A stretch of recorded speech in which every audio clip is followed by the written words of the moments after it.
Okay, so Growlanser 4, it takes place about 2,000 years ago.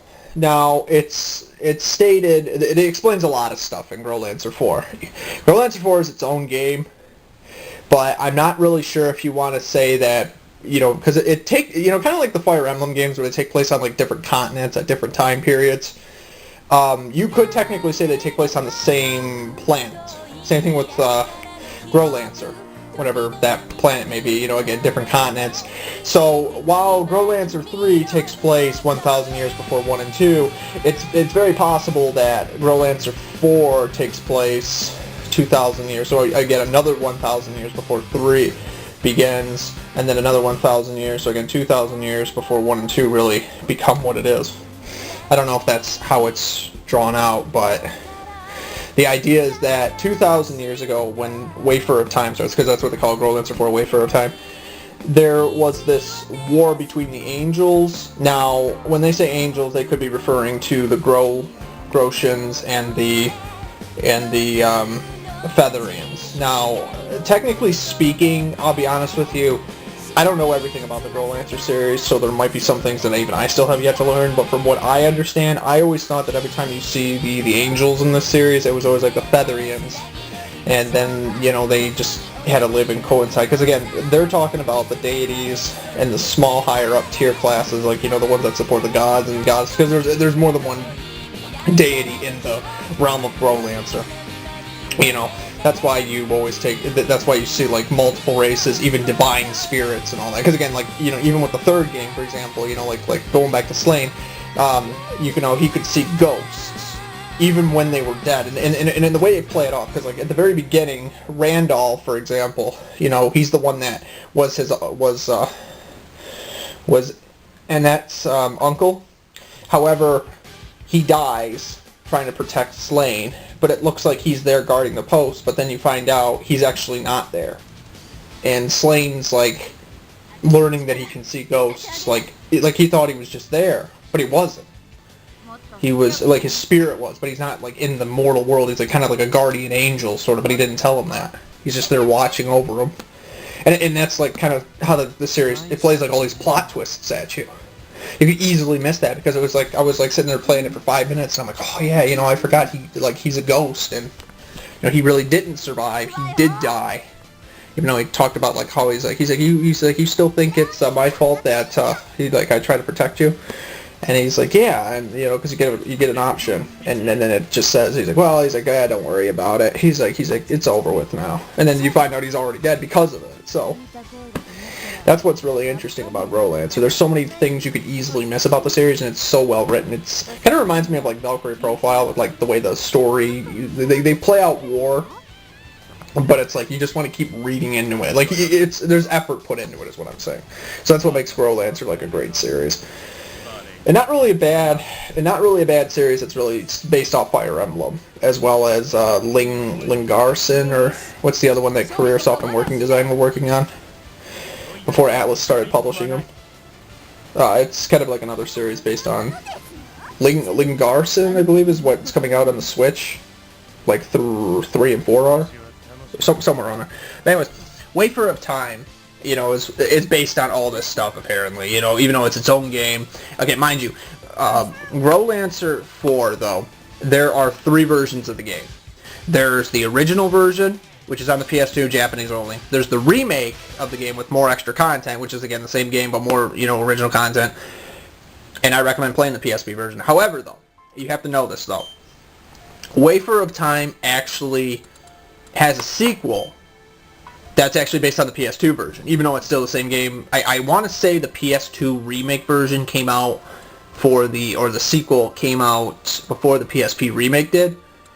And that didn't include all the extra characters. As a matter of fact, it doesn't even include all the original characters that were in Growlanser. It's essentially like it expands the story more. So I don't know if it's really a side game, or if you really want to consider it like a full-length Growlanser game. I think it's a side game, but I don't know how long it is, and I'll have to go back and play it. I'll actually do a review of it too. I'll look into it and make a review about it, because I'm really curious now, actually, more than ever, about it. So I'll see what Growlanser, I'll go ahead and see what Growlanser Realms has, because again, this is where I get all this information. So again, shout outs to them. And I try to put it in my own words too, so I'm not just plagiarizing their work. But anyways, so essentially 100%, well, just think of it like this. Okay, so the way Wayfarer of Time works, you know, kind of like, it's kind of got like that Fire Emblem feeling where, like, you know, it talks about how, like, you know, if you ever played like Fire Emblem 7, where it talked about how, like, the humans were at war with dragons. It was what was known as the Scouring, and it's just a war that kind of lived on over the years. It happened many years ago, but people still remember it. And the same thing, you kind of think of it like Final Fantasy VI, where, like, it talked about how there was the War of Magi, and it happened, like, thousands of years ago, and then they, you know, just before, like, the game begins, it says, could anybody be foolish enough to, like, repeat history like that? And then, you know, it was kind of, like, as they were showing, like, the Empire and all that. You know, if you ever played Final Fantasy VI, you know, again, same idea. They take this war that happened many years ago, but, like, even to this day, people still remember, even if they're not, like, from that time period. And that's kind of like the same thing with Growlanser. You know, it talks about how, like, many years ago they were at war with the angels. And it's, again, probably referring to the Grotians and the Featherians fighting, and if there were any other races. But usually those are the two. Unless stated otherwise, like, unless you have, like, something like Gavel or Gavis, where it was, like, a different species from the original time period. They just used time and space, but they coincided with, like, these legendary monsters, and, like, at the same time they had, like, these...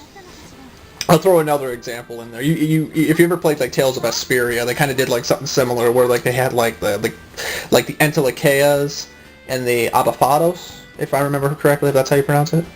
So, like, you know how, like, they had, like, these ancient races, and the king of the Entelechea was actually known as the Spiral Draco. It was a giant dragon that had the ability to, like, it just had mystical powers that no mortal could match. It could just kill anything.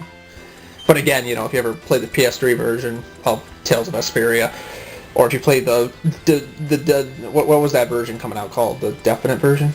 Or the newer version of it coming out, it's going to have, like, all that extra content, maybe even more content. But you'll be able to fight the Entelechea, and you'll be able to fight the Spiral Draco, which is, that boss is hard, but it's fun though. So good luck to you. But anyways, Wayfarer of Time though. Basically, all this background information boils down to, this is kind of like how they wrote the story for it. You know, they gave a huge background information about, like, what the angels and the demons, or you know, all these mystical races that existed before, like, where they're at now. And it's kind of like, it ties into it because these were the times where this is when the Earth, or whatever planet this series takes place on, and what had happened to it over the years. You know, the human race was, like, you know, still arguing. Again, going back to, like, Valkyrie Profile, for example, where, you know, they had a war that was breaking out. Even in the spirit realm, they had people, you know, trying to fight each other, like, between good and evil. So even the deities couldn't even decide what they wanted to do. So they had to find, like, an army to fight for them, rather. And it's like the same thing with the Growlanser series. You know, the mortals are living their lives. Some people don't believe in angels. Some people don't believe in demons in the world of Growlanser.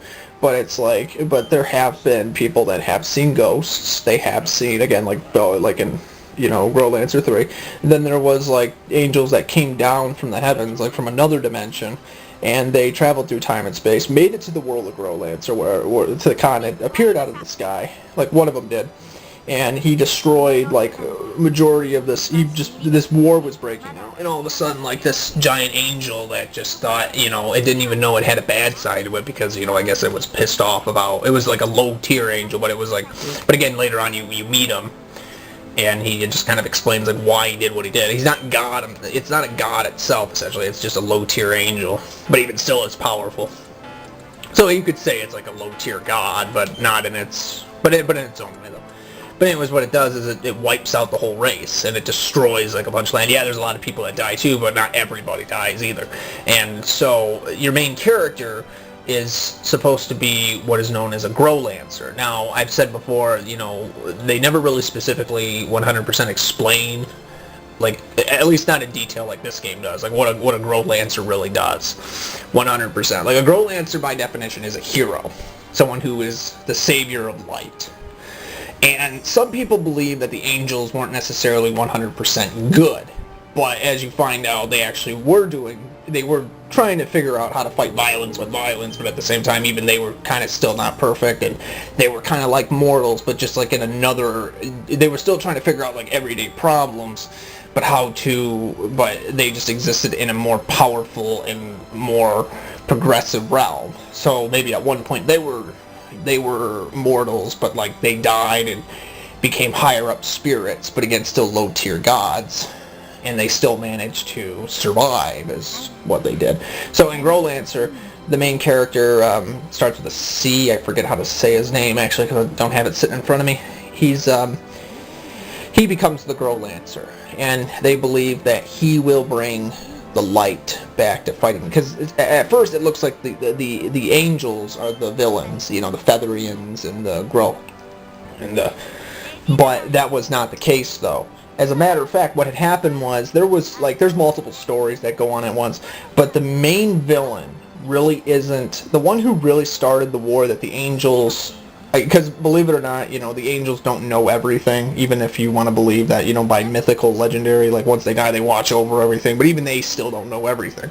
So what the angels didn't know was that there was this unknown darkness. Now, here's where the story gets interesting. There's a war going on the continent that takes place in Growlanser 4. Meanwhile, you're trying to figure out how to stop this war. But what you find out is there's actually all these continents that are, like, they all have their own agenda, they all have their own, again, multiple stories, and they're all fighting each other, trying to stop each other. Some people even are double agents, so they'll go like 50% of the way, and then they'll turn around, do a 180 on the whole thing. Again, there's so many different playthroughs on Growlanser, you can still learn new things. But 4, what happens is, you find out that, when you find out who's really behind the main war, you also find out, like, there's this mysterious man that occasionally keeps appearing. You meet him at the beginning of the game, but, like, he never really says anything. Well, he's just there, but, like, he's not human, sort of. His name's Vester. Now, he's technically the main villain, and he is technically the final boss, too. But he's not who you think he is, though. When you see Vester, you see him multiple times. He's just kind of like one of those guys that, like, he's just calm and collective. He looks at you, but he's kind of got, like, his hands in his pockets, kind of like a gentleman. Discusses, like, politics, but no one's ever seen this guy before. Nobody knows who he is. He's just there, like, who is this guy? So what? And if you go on Growlanser Realms, it even states that he's a man that doesn't really swear allegiance to any. He doesn't seem to be, like, from any country. Nobody knows where he's from, for the people that, that he's seen. Now, but what's really interesting is at the beginning of the game, you have, like, a couple people try to kill him, and they do this in, like, an animated cutscene. And, he doesn't die. Like, he's not mortal, it looks like. So what he ends up doing is he ends up taking Regina's heart. Well, he ends up killing the commander that you serve under. He ends up killing him. And then he ends up killing Regina, which is your adopted. No, you're technically adopted into a family. This seems to be like a trend in the Growlanser series. 3 did this, 4 kind of did this as well. 2 did it as well, I believe, and so did 1. So you could say all the Growlanser games sort of adopted somebody at some point. But anyways, what they did was, they adopted him into Regina's family, so that's kind of like his half-sister, if I remember correctly. And so she ends up dying to Vester. Vester ends up pulling her heart out with his own hands. You might remember, again, it could be a play on words if you've ever seen the movie Indiana Jones and the Temple of Doom. You might remember, like, the ceremony that was under the earth and all that near the end of the episode with that one guy, like, he pulled that guy's heart out with his own hands. It's kind of like that, sort of. Vester doesn't really fight with weapons. He just fights with his hands, and he's more of a magic-wielding sociopath. Or at least that's what it looks like, anyways. So, Vester's just kind of like a karate master, it looks like. But what's really interesting, though, is that's not really what he looks like, though. That's not really the true form of Vester. That's not what Vester really is. It's one of his clones, rather. And to back this up even further, aside from being somebody that has played this game, you end up finding out that, let's see here, so there's another group that you eventually encounter later on. They're like a really strong mercenary group. It's called the Death Wings. I think it's like supposed to be like a play on the Dark Wings from like the Tales series.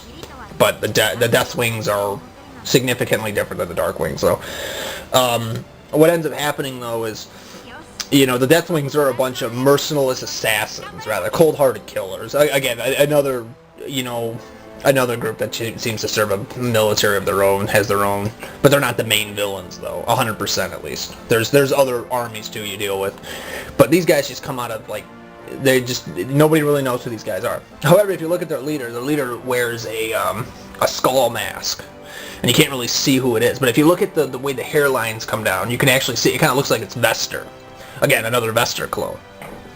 Vester is, now if you don't know how illusions work, you know, when somebody creates an illusion of themselves, they're copying their memories but a physical appearance. However, it's still a different individual that's being mind controlled by the original. So in this case, every time we see Vester, every single time we see Vester, up until the final boss at least, it's not the same Vester we know of. It's just clones of him. So, you know, I don't know if he's created multiple clones of himself to the point where, like, once you kill one version of Vester, he shows up, or it's just like, maybe he's got, like, multiple clones all over the continent, but it looks like he time travels really fast, though. However, the real version of Vester, though, is nothing more than an embodied darkness that appeared 2,000 years ago. And maybe this was the same, this is probably the same evil villain. You know, some people say that Gavis is actually the reason for it, like, you know, or maybe there's a much stronger force. You could essentially say that, you know, there's like a reincarnated version. Kind of like if you ever played like The Legend of Zelda, like David Skyward Sword was, I believe, was the very first game in the timeline. You know, like you fight, I forget the name of the villain, the guy who pretty much was the reason why Ganondorf was evil, and he would keep, and he told him that, you know, he would keep coming back. He says, you know, he's like, you think that this is over. He's like, but, you know, there's going to be a time where you're going to fight another form of evil, and he's just going to keep coming right back after a while. And, what was his name? But essentially, it's kind of like that. You know, Gavis was the king of the original realm that happened many, many years ago.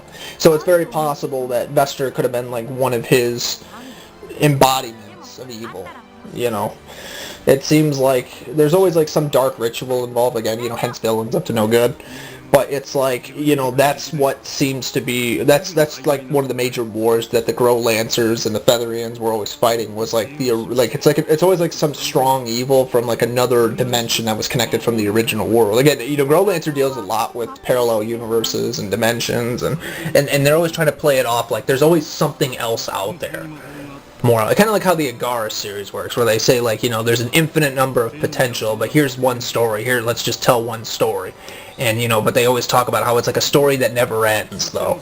You know, it's just one of the infinite stories, and, you know, this is just one of them. And it just keeps going on. Kind of like in the Legend of Zelda Wind Waker, you know, how they talk about how this is just but one of the many legends that the people speak of, you know. And essentially the reason I use that is because that's kind of how Growlancer 4 works. Or the whole Growlancer series, you know, you see all these multiple stories unfold at certain time periods. However, there's always so much more out there that they're not seeing, that gets lost in time, and like everybody just does not know about either, and it just really goes to show you how much knowledge is really wasted. So, it's really interesting because, you know, sometimes you'll be playing the games and you'll go to like the ancient library, like the first game, for example, whatever they call it, and you'll essentially, again, not to get confused with the one in Final Fantasy, but like, you know, like, you'll be like going, like trying to figure out like all these ancient books, you'll be reading about them, and it'll give like a little deep history about like what happened, and then you'll be like, then you realize like there's like all these villains that are like sealed away like somewhere on the continent that has like mystical powers from like another dimension and all that, and that's where they originally came from, or they were sealed away from the original world, but like as time went on and erosions and all these other evolutionary products happened of the planets, you know, they just got lost in time, but they were still there nonetheless. Like, take like Gable, for example. Gable, even though Gable's from the first game, and then Gavis is from the second game, you really find out like all these powers they had were all from one source, and they all were connected somehow. And it's really interesting because, you know, as the game progresses and you figure this out, you know, essentially that's why they had like, you still had like people trying to fight these evil forms. They're trying to repel them because they seem to threaten people's lives and existences and all that. And it's really interesting because, like, you know, people were fighting over, it seems like even if they were, you know, already dead and it looked like they could live in peace, it's like they still existed in a realm where like problems would still exist. They could probably still die again, and it was just like a different world of progression, but it still had these problems, you know, good versus evil. And like, you know, because again, you know, Gavel was was not immortal technically, even though you could still kill it. But, you know, there were angels that were said to be, like, immortal that were still found to have been killed. They were just much stronger, though. But they could still be killed, though. And the same thing went with the demons. And that's what makes Growlanser such a great series, because as you progress through these games, as you try to figure out, like, who the characters are, you find out they all have, like, their own secrets, how they're different, and what they want to try to achieve. But at the same time, it's like, you know, they're even skirmishing with other people to get their way. So that way people will wake up and realize what they're really after. So really, again, you know, you get a lot of characters in the Growlanser trilogy, but, like, if I had to recommend a version, I would recommend playing the PSP version. However, though, if you're going to play the English version, try to get the Japanese version, because it's got voice acting in it. For some reason, Atlas, again, I don't know 100% like how this really works, because I never played the English version, but from what I understand, people have told me that Atlas cut the Japanese, like, they didn't just keep the Japanese voice acting in, like, even though they already had it in the original, they cut it out, and all you have is, like, English text, though, you know. So I don't know 100% like why they did that, but that's just what they did, from what I understand. So all I can say is, really, it's the story of Growlanser 4 is about trying to understand, like, the concept of you know, progression, life, and why war is really a waste of time. No matter who you are, where you're from, but it seems like there's always a shining light at the end of the tunnel at some point. Even though all the destruction up until that point is invalid and has to be prevented somehow. So that's what really is interesting about that series. Trying to figure out how to save what's in front of you rather than what's on the other side and out of reach. So, okay, so as far as Growlanser goes, there's tons of things you can do in the games. There's, again, it's kind of like going back to Growlanser 3, where, like, you could go to, like, different places, you get different familiars, you meet different characters that are, like, actually from other, it seems like they're from different games, too, but they're actually from the same. But, like, I mean, like, some of the characters look like they're other characters from other games. Yeah, there's also, what else was I going to say? So, like, you know, you can get, like, multiple skills, multiple attacks, there's an arena, there's, like, all the other, you know, whatever makes a Growlancer game up until this point. You essentially can see what makes this game what it essentially is. There's so many things about it. You can charge spells, you can, like, everybody's got their own skill levels, too. You can, like, pick and choose, like, what your own stats are, depending on, like, again, they do this, like, in 2 as well, and 1 as well. Like, it's, again, there's so many different routes you can take. Like, I mean, it's not just a game you can explain in one sitting. Like, it's something you really have to play, like, multiple times, and it's even debatable if you really see everything that's in the game. Like, it's crazy how much content there is in these games. And there's 7 games total. So, I'm going to continue to keep making updates if I forget some, but essentially what it does is it leads you back to, like, level 99 is the max level, but at the same time, though, you can get items that can, like, improve your stats and hell, even push them even further past the level limits. But it's really cool, though. You can only have 4 players at the same time. Some characters, every character's got their own weapons, even though some of them might have duplicates. Like, there could be a couple people that use swords, for example. It's really cool. It really is. The combinations are crazy, but it's interesting, though. But again, and then there's, like, certain moments in the game where, like, you have to save, like, certain people, not just villagers, but, like, it's what is known as, like, a route. Like, certain characters will, like, their fates will be sealed if they're left untouched, but you can change their destiny. Again, multiple routes in this case. And it's really interesting because you'll get, like, more dialogue later, and it just kind of, like, goes into, like, different trilogies. Kind of makes you want to explore the game more, try to figure out. It's one of those kind of games. And I would say these are probably the hardest games to really, truly 100%, because there's so many different routes, and there's so many different things. It really kind of confuses you, like, what can you do on a certain route, and what can't you do. And it just goes from there. But, yeah, so if this isn't already clear enough, I would say Growlanser 4, people say it's the best one in the series. I would definitely say it's worth it. And if you want to go for the English version just because it's in English and maybe you want to import the Japanese version too, I mean, you can get the PSP version right now used for $15, unless you want to take a risk with the emulators and ROMs, the ISOs, whatever. I'm sure you can find that too, but again, if you decide to play on an emulator, they actually do have, somebody actually went ahead and took the English version and put the Japanese voice acting clips in, so they kind of fixed it. So that's actually kind of interesting. But I don't know exactly how much English, I don't know how much Japanese voice acting is, and I think it's just the same, really. But then again, why wouldn't it be? Because it's just the Japanese voice clips, and there's no English version to begin with, so you got that. But anyways, but the idea is that they have so much going in these games, and you really have to like play them to really understand. Like there's different, like sometimes you have like escort missions, which I know people don't like escort missions, but like but like every form of battle is different. Like you'll be like sometimes you got to escort items, sometimes you got to just kill enemies, and then there's like certain people you got to protect, and it gets really clever because like depending on where you're standing, it's like a real time event. Depending on where you're standing before it happens. I mean, it's really interesting. It's one of those kind of games where like you might want to save and go into a battle, figure out like what you're up against, and then maybe you might even have to reset just so you can buy yourself that extra few seconds just to kind of get that extra first hit, and it actually works. And level grinding is not a bad idea either. But it's a cool series. If you never played a Growlanser game and you like it up until this point, I recommend checking it out. I mean, again, I will be doing full playthroughs of these games, so if you want to see more content of this, just let me know. I mean, again, I'll be uploading everything I can, but I feel that my goal right now is just to tell you these games exist. And while this game is in English, 1, 2, 3, and 4 are in English, 1 is not. At least not the PSP version, and there's extra content in the PSP version. But there's an English translation for the PS1 version, and then there's a fax on GameFAQs somebody wrote.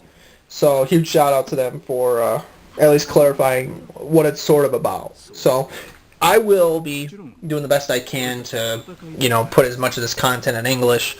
But again, like I said, all I'm doing right now is I'm just trying to get you to know that these games exist so that way you can play them and you know what they're about. So again, if you like these kind of videos, because again, I know there's people out there that have never played all these games, and I know there's people out there that, they wish they knew these games even existed. So hopefully we can start a trend where we can build up a bigger fan base of like other games and try to really, remind people that, yeah, there is a lot of games out there. So, again, comment, rate, subscribe, favorite, share. I mean, send me money on Patreon if you want to. The links are all on my YouTube channel. It's Omegavideogamegod if you're watching somewhere else. But that's essentially it, though. So, again, hope you guys enjoyed it. If you have any questions, don't be afraid to message me. I will help you explain everything. It's a great series, by the way. 大丈夫だ。あいつは結構しっかりしている。うかうかしていると、お前が抜かれるかもな。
指示に従います。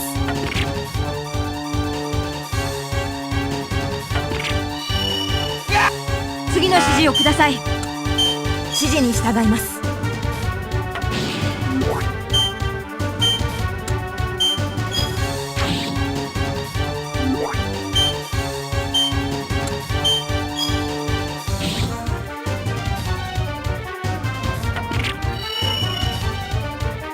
次の指示をください。指示に従います。次の指示をください。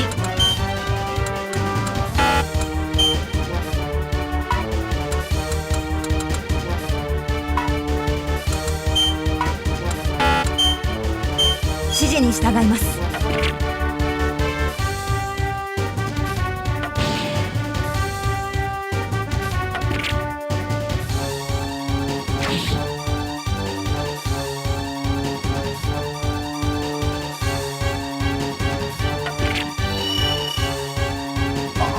まだやれ。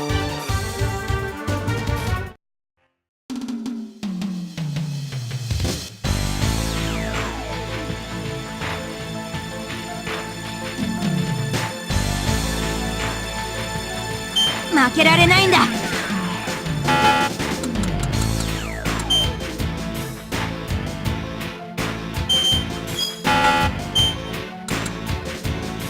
指示に従います。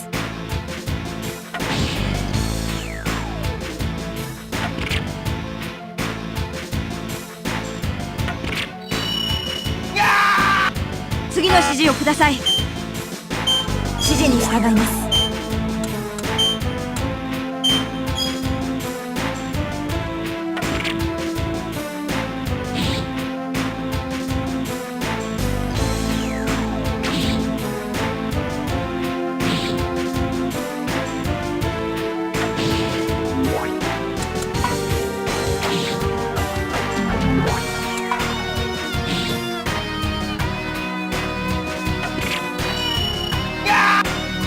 次の指示をください。指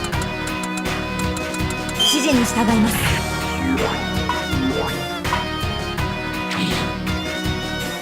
次の指示をください。指示に。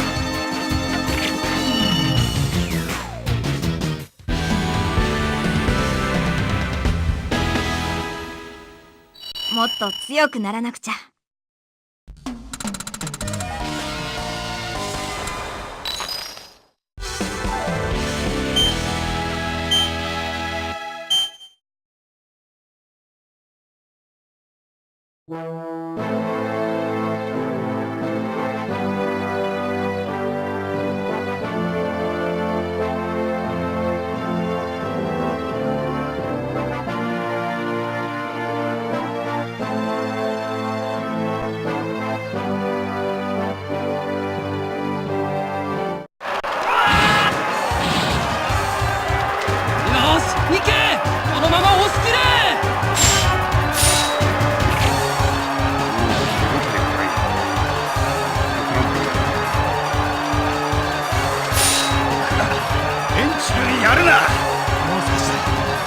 少し耐えればあの発掘品が使える。そうだな。おい、俺たちは一旦下がるぞ。班長と合流する。了解。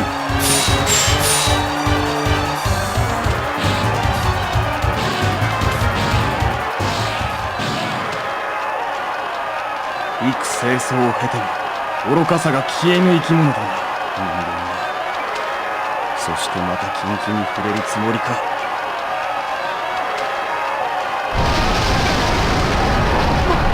なんだ、この光は城の方からだったぞ。まさか発掘品が暴走。そんなはずが。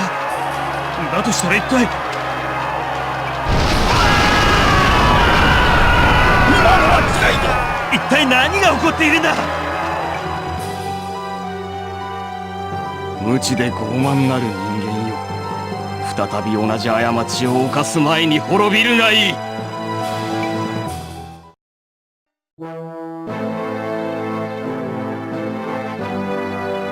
私の仕事は物資の管理と団長のサポート。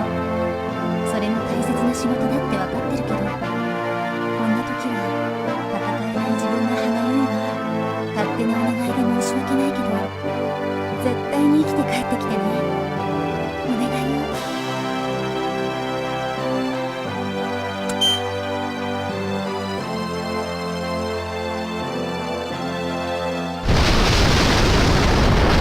なんだ今のは。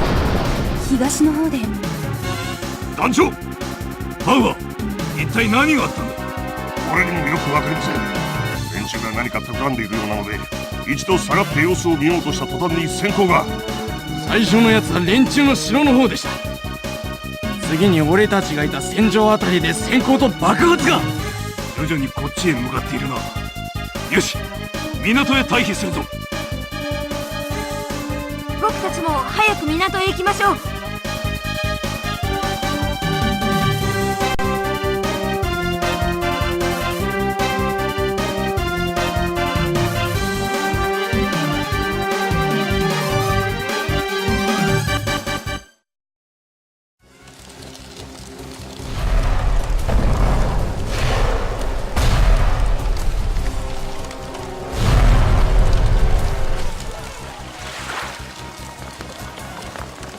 これからどうするの？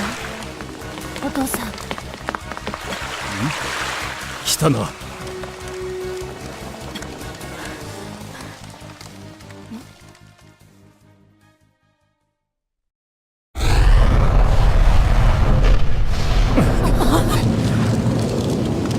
みんな大丈夫か？なんとか。くそ、とうとうここまで。ジャック、しっかりして。ジャック、そんなジャックが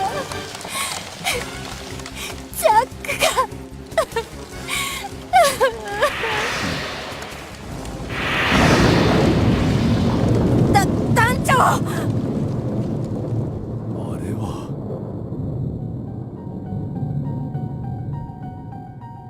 まさかこれほど早く。まだ有効な。団長、どうしたんですか？空なんか睨んで何かあるんですか？お前には見えんか。陸戦団長、急いで脱出しないとみんな死んでしまいます。島を脱出する。よし、みんな船に乗るんだ。